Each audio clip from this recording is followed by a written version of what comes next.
ఇతను ఓ బీడీ కంపెనీలో కూలీ. ఈజీ మనీ కోసం ఎన్నో రూట్లు వెతికాడు, ఎన్నో మనీ మోసాలు చేశాడు.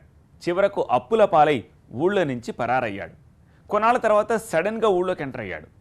ఇప్పుడు ఇతను ఆ ఊరికే కింగ్. ఇతని కోసం ఎంతో దూరం నుంచి వచ్చే వాళ్లతో ఆ ఇల్లు జాతరను తలపిస్తుంది. ఈ మార్పు మామూలు మార్పు కాదు, పక్కా ఏ మార్పు. అప్పులు చేసి ఉడాయించినప్పుడు అతను ప్రభాకర్, ఇప్పుడు పీర్ బాబా. ఇతని నిర్వాహకం ఏంటో మీరే చూడండి.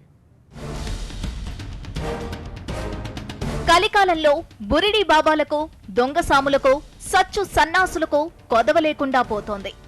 ఎక్కడో అక్కడ ఎవడో ఒకడు బాబానంటూ, స్వామీజీనంటూ దుకాణం తెరుస్తూనే ఉన్నారు. ప్రజల బలహీనతలను క్యాష్ చేసుకుంటూ చెలరేగుతున్నారు. ఒకడు మంత్రాలంటాడు, ఒకడు తంత్రాలంటాడు, ఇంకొకడు తన్నుడే తాయెత్తంటాడు, మరొకడు తైతక్కలతో చెలరేగుతాడు. మరికొందరు మోగమంటూ భోగాల్లో తేలుతారు. నమ్మేవాళ్లుండాలే కాని జనం చెవిలో క్యాలీఫ్లవర్లు పెట్టే ఆశ, దోశ, అప్పడం, వడా తరహా బాబాలకు, సాములకు, సచ్చు సన్నాసులకు కొదవే ఉండదు. బాబాగానో స్వామీజీగానో చలామణి కావాలంటే కాషాయ వస్త్రాలు, తాయెత్తులు, తాయితక్కలే అవసరం లేదు.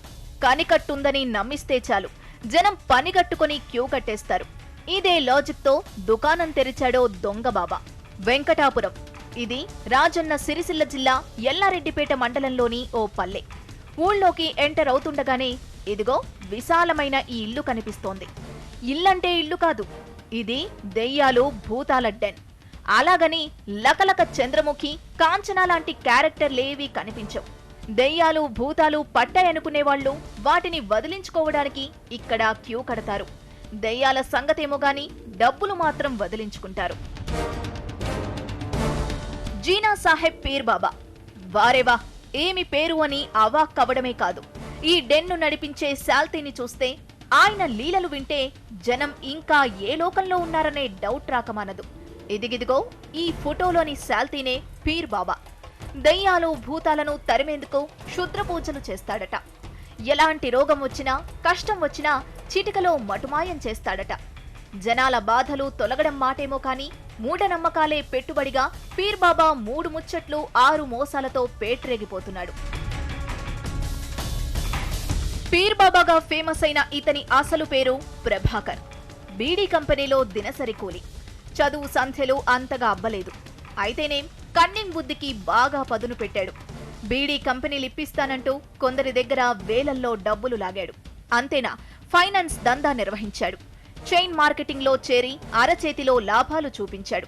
ఇతని మాయమాటలు నమ్మి ఎంతో మంది డబ్బు కట్టారు. లాభం సంగతి దేవుడెరుగు, అసలుకే ఎసరు పెట్టేశాడు. దివాళా తీశానంటూ చేతులెత్తేసి ఊళ్ళో నుంచి పారిపోయాడు. ఇది ప్రభాకర్ అలియాస్ పీర్ బాబా గత చరిత్ర. ఒకప్పుడు అప్పులప్పారావు, ఇప్పుడు బడా భవంతులకు ఓనర్ అయ్యాడు. లగ్జరీ కార్లలో చక్కర్లు కొడుతుంటాడు. ఉండేది మారుమూల పల్లెల్లోనైనా దునియా ముట్టీమే అంటూ స్మార్ట్ ఫోన్లు వాడేస్తూ ఉంటాడు. ఛత్తీస్గఢ్ కు చెక్కేసిన ప్రభాకర్ పీర్ బాబాగా ఊరికి తిరిగొచ్చాడు. అక్కడో బాబా శిష్యరికంలో కనికట్టులో రాటుదేలినట్టు ప్రచారం చేసుకున్నాడు. ఓ పెంకుటింట్లో దుకాణం తెరిచాడు. దెయ్యాలు, భూతాలను విదిలించేస్తా, శనిని వదిలించేస్తా, రోగాలు నయం చేస్తానంటూ డప్పాలు కొట్టాడు. లేని గొప్పలను జనంలోకి తీసుకెళ్లడానికి గాలి బ్యాచ్ను తయారు చేసుకున్నాడు. అహో ఓహో అంటూ బాబా అనుచరులు చేసిన ప్రచారం వర్కౌట్ అయింది. జనం క్యూ కట్టడం మొదలుపెట్టారు. పెంకుటిల్లు మాయమైపోయింది. కత్తిలాంటి బిల్డింగ్ కట్టేశాడు. జానీ సాహెబ్ పీర్ బాబా అని బోర్డు పెట్టేశాడు. డబ్బు అడిగితే ఏ గాలి ఊది గబ్బు రేపుతాడోనని అప్పుల వాళ్లు సైలెంట్ అయ్యారు. మరోవైపు బాధలు తీరుస్తాడనే నమ్మకంతో అమాయకులు క్యూ కట్టడం మొదలుపెట్టారు. దీంతో పీర్ బాబా రింగ్ తిరిగింది. షార్ట్ టైంలో దండిగా సంపాదించేశాడు. సెక్యూరిటీని, పనివాళ్లను నియమించుకున్నాడు. ఆదివారం, గురువారం, అమావాస్య ఈ రోజుల్లో పీర్ బాబా అపాయింట్మెంట్ దొరకాలంటే వారాల తరబడి వెయిటింగ్ లిస్ట్ లో ఉండాలి. ఎందుకంటే ఆది, గురువారాల్లో మాత్రమే ఈయన జనానికి దర్శనమిస్తాడు. వచ్చే జనాన్ని బుట్టలో వేసుకునేందుకు ఆ 2 రోజుల్లో వంట వార్పు కార్యక్రమం చేపడతాడు. ఇందుకోసం పెద్ద సెటప్పే వేశాడు.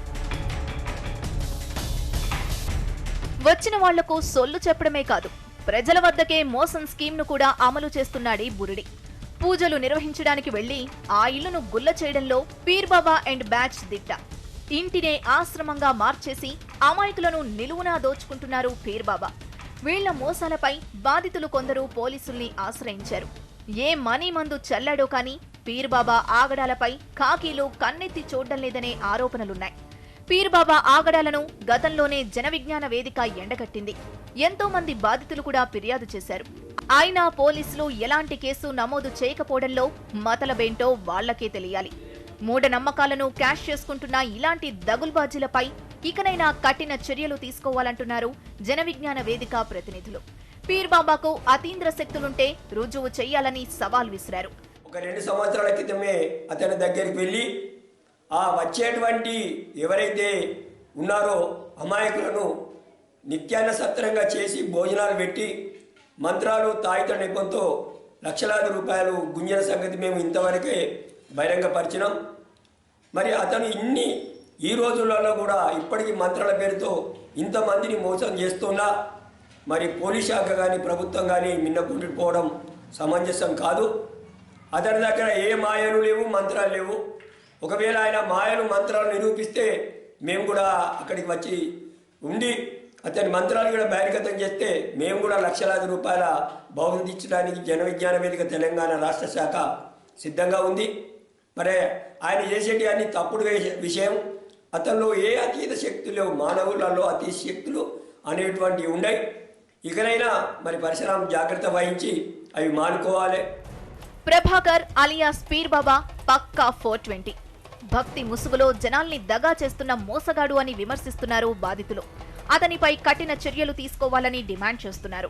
మహారాష్ట్రకి వెళ్ళి అక్కడ సార దుకాణంలో పనిచేసి అక్కడ నుంచి యూపీలో ఒక బాబా దగ్గర శిష్యరికం చేసి ఇక్కడికి వచ్చి దుకాణం తెరిచాడు. అతన్ని నమ్మవద్దు, చాలా మోసగాడు.